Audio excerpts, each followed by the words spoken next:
Hello friend, स्वागत है आपकी आज की कहानी में। तो आइए शुरू करते हैं आज की कहानी। आज की कहानी शुरू करने से पहले आइए चैनल को लाइक करें, सब्सक्राइब करें और ज़्यादा से ज़्यादा शेयर करें। तो आइए शुरू करते हैं आज की कहानी। नमस्कार दोस्तों, आपका स्वागत है। आज मैं आपको अमावस्या और पूर्णिमा, दो बहनों की कहानी सुना रहे हैं। मित्रों, किसी समृद्ध राज्य में राजा धर्मपाल और रानी लीलावती राज करते थे। उनके दो पुत्र, जिनके नाम वीरेंद्र और शौर्य थे, तथा उनकी दो पुत्रियां थीं। एक बेटी का नाम अमावस्या था और दूसरी का नाम पूर्णिमा। पूर्णिमा, जिसका मुख चंद्रमा जैसा दिव्य था, वह सुबह से संध्या तक मंदिर में भगवान शिव की आराधना करती, गरीबों को भोजन देती, तुलसी को जल चढ़ाती, अपने माता पिता की सेवा करती थी। पूर्णिमा बहुत ही धार्मिक प्रवृत्ति की थी। वह हमेशा पूजा पाठ किया करती, गरीबों की सेवा करती और घर का सारा और सभी प्रकार का काम भी करती थी। लेकिन वहीं दूसरी ओर अमावस्या, जिसे राजसी ठाठ पसंद थे, वह दिन भर श्रृंगार करती, नौकरों पर चिल्लाती, पूजा को व्यर्थ का कर्म कहती। अमावस्या को पूजा पाठ में कोई रुचि नहीं थी। वह न तो पूजा करती थी और न ही कोई काम करती थी। लेकिन दोनों बहनें एक दूसरे को बहुत प्यार करती थीं, क्योंकि पूर्णिमा का स्वभाव बहुत ही अच्छा था। हालांकि राजा रानी का व्यवहार पूर्णिमा के प्रति अच्छा नहीं था। वे अमावस्या और अपने दोनों पुत्रों को ज्यादा प्यार करते थे। धीरे धीरे समय बीतता गया और राजा रानी के बच्चे बड़े हो गए। फिर एक दिन की बात है, राजा ने अपने बेटों का विवाह कर दिया और अब बेटियों की शादी की बारी आई। तब सभी ने राजा से कहा, अब इनका विवाह कर दीजिए। तब राजा ने कहा, हाँ, विवाह तो करना ही है। तब रानी ने राजा से कहा, महाराज, पूर्णिमा तो साधारण ब्राह्मण के योग्य है। इसे किसी गरीब के घर ब्याह दो। और हाँ, भूल से पूर्णिमा का विवाह किसी बड़े घर में मत करना, क्योंकि इसे तो भजन कीर्तन, पूजा पाठ और कहानियां सुनना पसंद है। अगर यह बड़े घर में गई तो यह सब नहीं कर पाएगी, इसलिए इसकी शादी किसी गरीब के घर में ही कर दीजिए। तब राजा साहब ने कहा, ठीक है। फिर से रानी ने कहा, महाराज, अमावस्या भी तो विवाह के योग्य है। अमावस्या तो एक राजकुमारी जैसी है। इसके लिए भी वर देखिए और दोनों बहनों का विवाह एक साथ कर दीजिए। तब राजा ने पास के गांव के राजा के बेटे के साथ अमावस्या का विवाह कर दिया और उसी गांव के एक गरीब किसान के बेटे के साथ पूर्णिमा का विवाह कर दिया। जब राजा ने रानी को यह बताया तो वह बहुत खुश हुई। मित्रों, अब राजा और रानी ने बिना किसी विचार के अपनी ही बेटियों के बीच पक्षपात किया। रानी के कहने के अनुसार अमावस्या का विवाह धनवान राजकुमार से हुआ। उसे सोने चांदी की पालकी, नौकर चाकर दिए गए।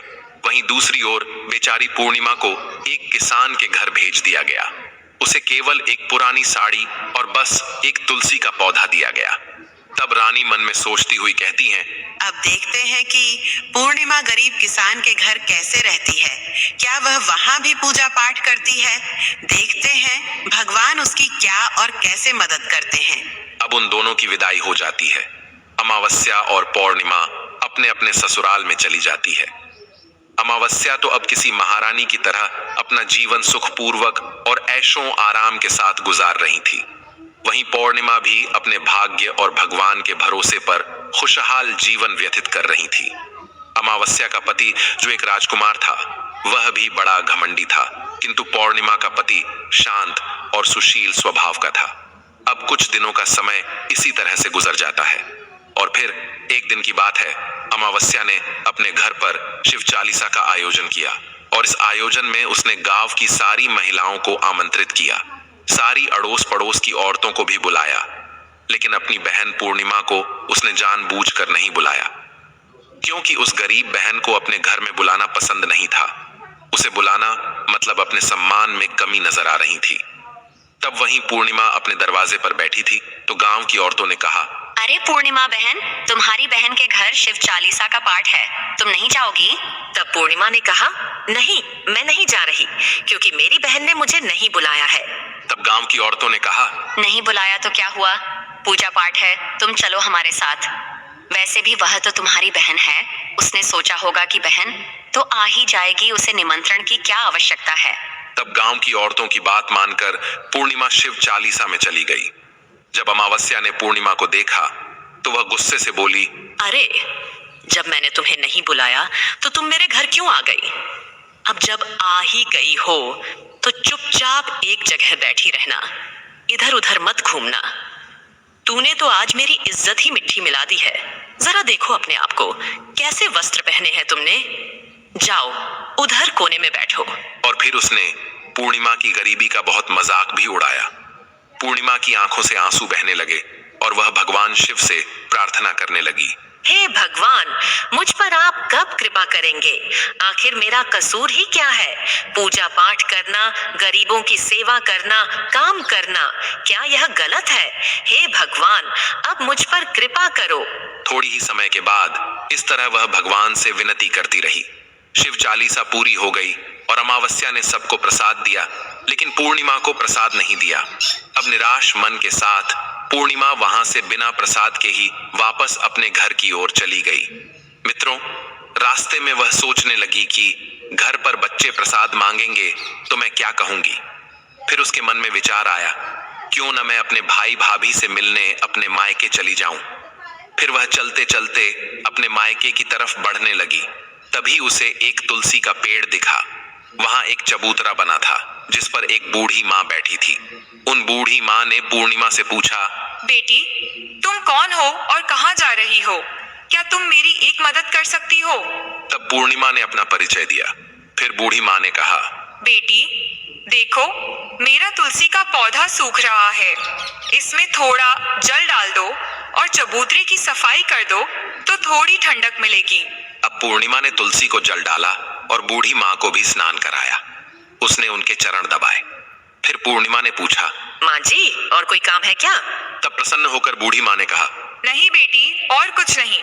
तुमने मेरी बहुत अच्छी सेवा की है। भगवान तुम्हारा भला करे। उन्होंने पूर्णिमा को खूब आशीर्वाद दिया और कहा, बेटी, जब तुम अपने मायके से लौटो तो मुझसे अवश्य मिलकर जाना। पूर्णिमा ने कहा, ठीक है माँ जी, और वह आगे बढ़ गई। फिर चलते चलते रास्ते में उसे एक शिव मंदिर मिला। वहां भी एक चबूतरा था जिस पर एक बूढ़े बाबा बैठे थे। वे कोई और नहीं, स्वयं भगवान शिव थे। लेकिन पूर्णिमा ने उन्हें पहचाना नहीं और उन बूढ़े बाबा ने कहा, बेटी, तुम कौन हो? कृपया मेरी एक सहायता करो, बड़ा पुण्य मिलेगा। पूर्णिमा ने अपना नाम बताया। तब बाबा ने कहा, बेटी, क्या तुम इस मंदिर की सफाई कर दोगी? ये बहुत गंदा हो गया है, और मेरे नहाने के लिए 2 बाल्टी पानी भर देना तो तुम्हारा बहुत एहसान होगा। मेरा शरीर थक चुका है, इसीलिए अब मैं कोई भी काम नहीं कर पा रहा हूँ। तब पूर्णिमा ने मंदिर की सफाई की, भगवान शिव की पूजा की और बाबा के लिए पानी भर दिया। फिर वह आगे बढ़ गई। फिर थोड़ा और आगे चलने पर उसे काली माँ का मंदिर मिला। काली माँ भी एक बूढ़ी माँ के रूप में वहां बैठी थी। काली माँ ने कहा, बेटी, तुम कौन हो? क्या तुम मेरी एक सहायता कर सकती हो? तब प्रसन्नता से पूर्णिमा ने अपना नाम बताया। तब बूढ़ी माँ ने कहा, बेटी, यहाँ सब लोग पूजा पाठ करके चले जाते हैं, लेकिन कोई मंदिर साफ नहीं करता। देखो, मंदिर कितना गंदा हो गया है, जरा इसकी सफाई कर दो। अब पूर्णिमा ने मंदिर की सफाई की, माँ का श्रृंगार किया और पूजा की। उसके बाद बूढ़ी माँ को स्नान कराया और उनके पैर दबाए। फिर उस माँ काली के रूप भेष में बैठी बूढ़ी माँ का आशीर्वाद लिया और वह आगे बढ़ गई। फिर आगे चलने के बाद थोड़ी ही दूर चलने पर एक नदी मिली। वहां भी एक बूढ़ी माँ बैठी थी, जो कोई और नहीं बल्कि स्वयं गंगा मैया थी। उन्होंने पूछा, बेटी, तुम कौन हो? कृपया मेरी सहायता करो। तब पूर्णिमा ने अपना नाम बताया। तब गंगा मैया ने कहा, बेटी, क्या तुम मेरी थोड़ी सेवा करोगी? तब पूर्णिमा ने गंगा मैया की भी सेवा की और आशीर्वाद लेकर आगे बढ़ गई। अंत में वह अपने मायके पहुंच गई। जब उसकी भाभियों ने उसे देखा तो बहुत खुश हुई। उन्होंने पूर्णिमा का स्वागत किया और कहा, वाह, क्या बात है बहन जी, आप बहुत दिनों बाद आई हो। तब पूर्णिमा ने कहा, हाँ भाभी, आज मन हुआ सभी को मिलने का तो चली आई। तब भाभियों के साथ मिलकर पूर्णिमा ने अपने मायके में भी सारे काम किए। उन सभी ने खुशी खुशी एक साथ भोजन किया और रात को अलग अलग विषयों पर बातें भी की।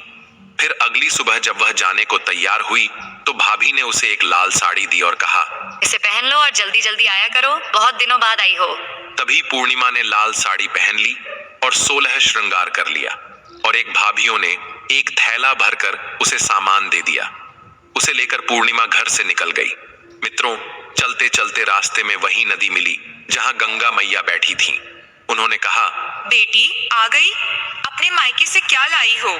पूर्णिमा ने थैला दिखाया और कहा, माँ जी, मेरे भाभीियों ने कुछ सामान दिया है। तब गंगा माँ ने भी एक थैला निकाला और उसे पूर्णिमा के हाथों में देते हुए गंगा मैया ने कहा, बेटी, यह लो मेरी और एक छोटी सी भेंट। यह बहुत भारी है, मैं इसे कहाँ रखूंगी? लेकिन याद रखना कि इसे रास्ते में मत खोलना, घर जाकर ही खोलना। तब पूर्णिमा ने कहा, ठीक है माँ जी, और वह आगे बढ़ गई। फिर थोड़ी ही देर के बाद वहीं काली माँ का मंदिर मिला। वहां भी बूढ़ी माँ ने पूर्णिमा को एक थैला दिया। अब उसके पास 3 थैले हो गए। फिर आगे बढ़ने पर वहीं शिव मंदिर मिला। वहां भगवान शिव ने भी उसे एक थैला दिया। अब 4 थैले हो गए। फिर चलते चलते वहीं तुलसी माँ मिली। उन्होंने भी एक थैला दिया। अब 5 थैले थे। जब पूर्णिमा अपने घर पहुंची तो उसने सभी थैले खोले। पहले थैले में खाने पीने की चीजें और कपड़े थे। दूसरे थैले में सोने चांदी के आभूषण थे। तीसरे थैले में धन संपत्ति थी। चौथे थैले में अनाज भरा हुआ था और 5वें में महंगे वस्त्र थे। अब पूर्णिमा के घर में किसी चीज की कमी नहीं थी। वह खुशी खुशी रहने लगी। फिर एक दिन पूर्णिमा ने सोचा कि क्यों न मैं शिव चालीसा का आयोजन करवाऊं, और उसने शिव चालीसा रखी और सबको बुलाया। वह न्योता देने के लिए अपनी बहन अमावस्या के घर भी गई। और फिर जब अमावस्या अपनी बहन के घर आई तो उसने घर पूर्णिमा में धन दौलत देखकर आश्चर्यचकित रह गई। उसने पूछा, अरे बहन, अचानक से तुम्हारे घर में इतना धन दौलत कैसे आ गया? तब शांत स्वर में प्रसन्नता से पूर्णिमा ने कहा, देखो बहन, जिस दिन तुमने चालीसा रखी थी तो मुझे नहीं बुलाया। फिर भी मैं बिना बुलाए तुम्हारे घर गई, लेकिन तुमने मुझे प्रसाद नहीं दिया। फिर मैं मायके गई और वहां से यह सब लेकर आई। अमावस्या ने कहा, अच्छा तो यह बात है, अब मैं भी जाऊंगी मायके। तुम भी मुझे डांटना और प्रसाद भी मत देना। तब पूर्णिमा ने कहा, अरे बहन, यह तो भगवान का प्रसाद है, मैं तो सबको दूंगी। लेकिन अमावस्या ने प्रसाद नहीं लिया और अपने घर जाकर बच्चों से कहकर मायके चली गई। अब चलते चलते रास्ते में वहीं तुलसी माँ मिली। जब उन्होंने अमावस्या को कहा, बेटी, यह चबूतरा साफ कर दो और तुलसी में पानी डाल दो। कृपया मेरी मदद करो। तब क्रोध में आकर अमावस्या ने कहा, ये बुढ़िया, मैंने इतनी महंगी साड़ी पहन रखी है, ये गंदी हो जाएगी, मैं कुछ नहीं करूंगी। फिर आगे चलकर भगवान शिव मिले तो उनसे भी उसने ऐसा ही कहा। काली माँ और गंगा मैया से भी उसने यही कहा। उसका अभद्र व्यवहार देखकर सभी देवी देवता रुष्ट हो गए। अब जब वह मायके पहुंची तो भाभियों ने उसे देखकर कहा, अरे महारानी, ये कहाँ से आ गई? इसे तो कुछ काम भी नहीं आता, बस आ गई अपना मुंह उठाकर मुफ्त में भोजन खाने के लिए। बिन बुलाए ही आती है, इसे कोई शर्म भी नहीं है। और तभी रात्रि में अमावस्या खाना खाकर सो गई। सुबह होने पर वह बोली, भाभी, मैं जा रही हूं। भाभी ने कहा, ठीक है, जाओ महारानी जी। तब अमावस्या ने कहा, भाभी, पूर्णिमा को तो आपने थैला दिया, मुझे कुछ नहीं दिया। भाभी ने कहा, जो तुम्हारे घर थैला पहुंच जाएगा। तब अमावस्या चल दी। रास्ते में गंगा मैया, काली माँ, भगवान शिव और तुलसी माँ सभी ने उसे थैले दिए। लेकिन जब वह घर पहुंची और थैले खोले तो एक में मिट्टी, दूसरे में पत्थर और तीसरे में सांप बिच्छू निकले।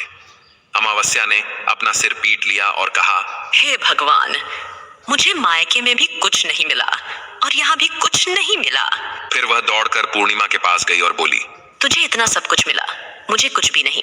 तब पूर्णिमा ने कहा, मैं मायके जाती हूँ तो भाभियों का काम करती हूँ। तुमने तो कभी भाभियों की मदद नहीं की। तुमने गंगा मैया, शिवजी, काली माँ और तुलसी माँ सभी को ठुकरा दिया। इसलिए भगवान ने तुम्हें कुछ नहीं दिया और उनका अपमान किया। तब अमावस्या ने कहा, बहन, मुझे माफ कर दो, मैंने सदा ही तुम पर अत्याचार किया, अब मैं भी भक्ति करूंगी। तब पूर्णिमा ने कहा, बहन, 3 सूत्र याद रखना, सदैव दूसरों पर दया करना, हमेशा और प्रतिदिन चालीसा पढ़ना। तीसरी बात, 108 बार ओम नमः शिवाय का जाप करना। इससे अब तुम्हारे सारे दुख दूर हो जाएंगे। घर आए लोगों की सेवा भी करना। अरे बहन, भगवान ने जो 3 सूत्र दिए हैं उन्हें प्रसाद के रूप में स्वीकार कर लेना और हृदय में बसा लेना। मैंने सच्चे मन से भगवान की पूजा की, सबकी मदद की, इसलिए मुझे सब कुछ मिला। तुम्हारे पास जो भी था वह तुम्हारे अहंकार के कारण खत्म हो गया। अब अमावस्या अपने घर गई और पूजा पाठ करने लगी। वह भगवान शिव से माफी मांगने लगी और धीरे धीरे उसकी भी परिस्थिति बदलने लगी। तो मित्रों, जय हो भगवान शिव की। अगर आपको यह वीडियो पसंद आया हो तो कमेंट बॉक्स में कमेंट करके जरूर बताइए। साथ ही इस वीडियो को ज्यादा से ज्यादा शेयर कीजिए और कमेंट में सच्ची श्रद्धा से ओम नमः शिवाय जरूर लिखें। आप सभी का धन्यवाद।